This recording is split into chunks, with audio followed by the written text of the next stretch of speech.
bounces cross court. It's Reddish. It's off the mark. Cam Reddish, wide open to win the game. Clank.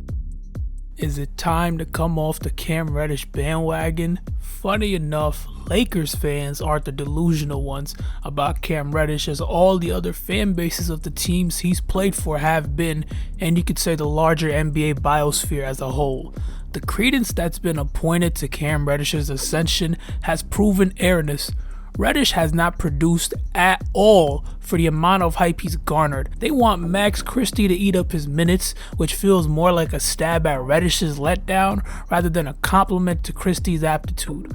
For a lotto pick with the ceiling somewhere in the stars, he's been nothing short of a disappointment. And this fizzlement isn't unheard of. He was the 10th pick, not the goddamn best player in the draft.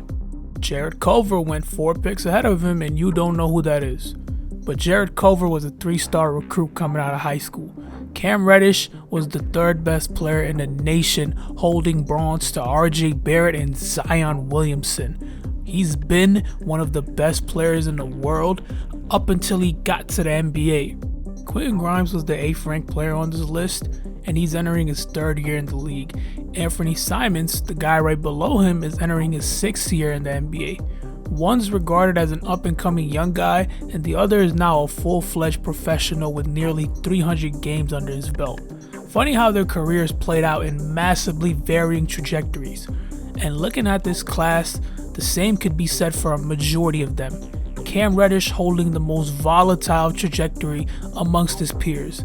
An aggressive, rapid-fire shot creator. That's what he was coming out of high school. He was elite around the restricted area for his age, and he played beyond his years. The guy had the perfect DNA of an excellent basketball player. His demeanor was ice cold. If you looked at his expression, you'd think he was taking out the trash or something, not scoring 50. A contract killer, the type of talent you knew would excel in the highest levels. Reddish transferred to Westtown School in Westchester, Pennsylvania after his freshman year of high school. In Westtown, he was paired alongside future NBA center Mo Bamba. He averaged 22.5 points per game and 5.5 rebounds per game his senior year. He finished high school with a strong campaign, tearing it up in the AAU circuit, being named to the Nike Eyeball All-Atlanta First Team alongside future pros Cole Anthony, Keldon Johnson, and Trey Jones. Reddish was a true 5-star and the 2nd best small forward in the country. Every powerhouse school in the country wanted their hands on him. He had offers from Kentucky, UCLA, UConn, and Villanova, but he would commit to Duke University, understanding that it was his best pathway into the league. And when he committed alongside the number 1 and number 2 best players in his senior class, everyone knew college basketball was facing a maelstrom, and the storm would come and pass, and it was spectacular. But Cam Reddish played no part in the spectacle. His sole year in Duke, he was the odd man out. He averaged 13.5 on terrible efficiency his freshman year. Zion Williamson captivated the country with his otherworldly dominance, and RJ Barrett proved himself to be a surefire top 3 draft pick. Both guys were consensus All-Americans who would surely be taken with the first couple selections in the upcoming 2019 NBA draft.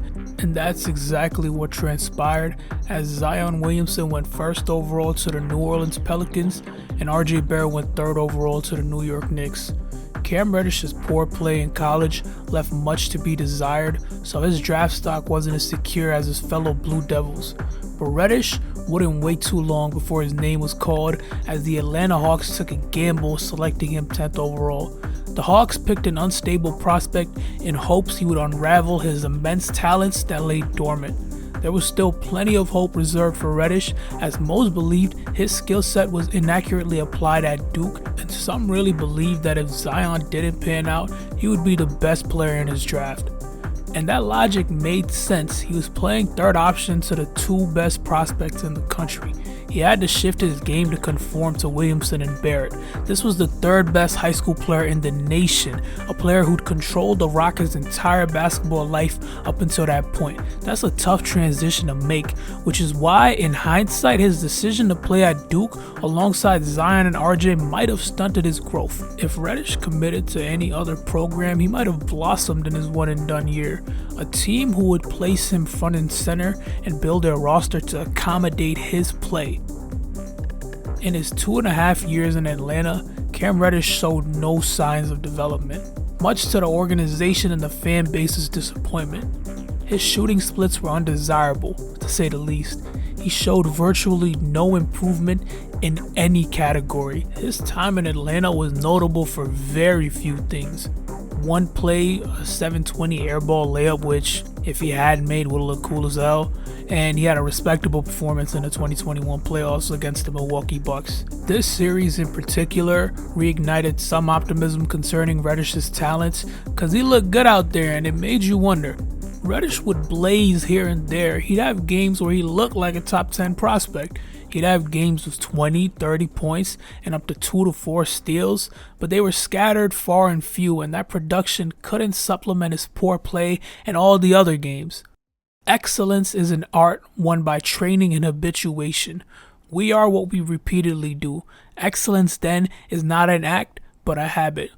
That quote comes from Aristotle. Cam's inconsistencies are hard to explain, but they make sense when you've watched him play. Hawks fans are painfully aware of this. His shot selection stayed pretty similar night to night, but if he wasn't making them, his impact on the game was non-existent. But there'd be nights where he'd make his first couple, and it was on at that point. What would follow would be a barrage of not only scoring, but impactful basketball across the board. Let Cam Reddish start a game 4 of 6, he would look like Scottie Pippen on the other end. His activation results in his entire game opening up like a Venus flytrap. A good game from Cam Reddish would trick the unwise into thinking he was a two-way superstar. He's this generation's Jeff Green, although prime Jeff Green wasn't as inconsistent as him, which is saying something. It's these outbursts that made people wonder if maybe all he required was a change of scenery. The New York Knicks supported that idea so much they traded a first-round pick and Mr. Fortnite himself to acquire Reddish. But this trade was definitely a front office move, not a Thibodeau move, because it was evident the New York Knicks head coach wanted nothing to do with Reddish. After his debut against the Clippers, he recorded 4 DNPs in his next 6 games, and for the rest of the year they'd play him sparingly. And the 3 games where he got 20 plus minutes, he shot 50% from the field and looked good out there. Knicks fans were vehemently demanding Reddish get a larger role heading into the 2022-23 season, and boy did he deliver in his season opener. 22 on 15 shots, plus 5 rebounds and 3 steals. It really looked like Cam Reddish was taking the leap. He had a tremendous start to the 2023 season, and then he proceeded to take less than 6 shots for the next 11 games. A run that peaked with him going 1 for 6 in 37 minutes of action in a loss against the Celtics. But I won't dog Reddish in this instance. The blame rests on Coach Thibodeau. His utilization of Reddish in the system was downright infuriating. Reddish's minutes fluctuated from him running as a starter to him barely cracking the rotation. A player's role shifting game by game isn't going to build on anything. Cam got 3 games in a row where he averaged 30 minutes and he put up 18 on nearly 60% shooting in that small sample. But that's all we ever got of Reddish in a Knicks uniform. Small, erratic samples. You won't heal a wounded deer by raining more arrows at it. The worst situation you can put a talented player struggling with inconsistencies in is one where his role is undefined and sporadic. Cam Reddish's stability is shaky, but the Knicks did him no favor.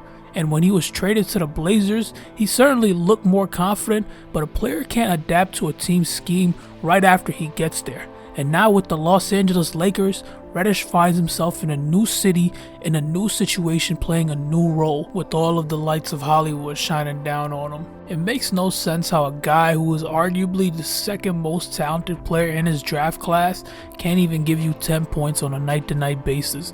Cam Reddish, when he's hot, has no weakness in his game, and that is no exaggeration. He can attack the rim. He's had games with 4, 6, 8 threes converted. The paradigm for a modern defender is a hybrid guard forward who's tall but more so long-limbed. Wingspan is the paramount factor when an NBA defender is being evaluated, and Cameron Elijah Reddish is listed at 6'7" with a 7'1" wingspan. He can play the perimeter and switch on to bigger guys going south. His long arms are perfect for disrupting passing lanes. Yes, he's not very explosive, but he still has all the other physical traits to be a monster on defense. And on the offensive end, he should be an even bigger monster, considering he's an offensively gifted 3 who can control the ball like a guard. His field goal percentage when driving to the rim last season was 54.1%. For comparison, Donovan Mitchell was shooting 59.3% on drives. John Morant was 48.8%. SGA, who led the league in drives per game last season, was at 51.8%. Obviously, these guys are taking way more shots than Reddish, but his numbers still jump out when you compare him with guys who played around the same total minutes as him.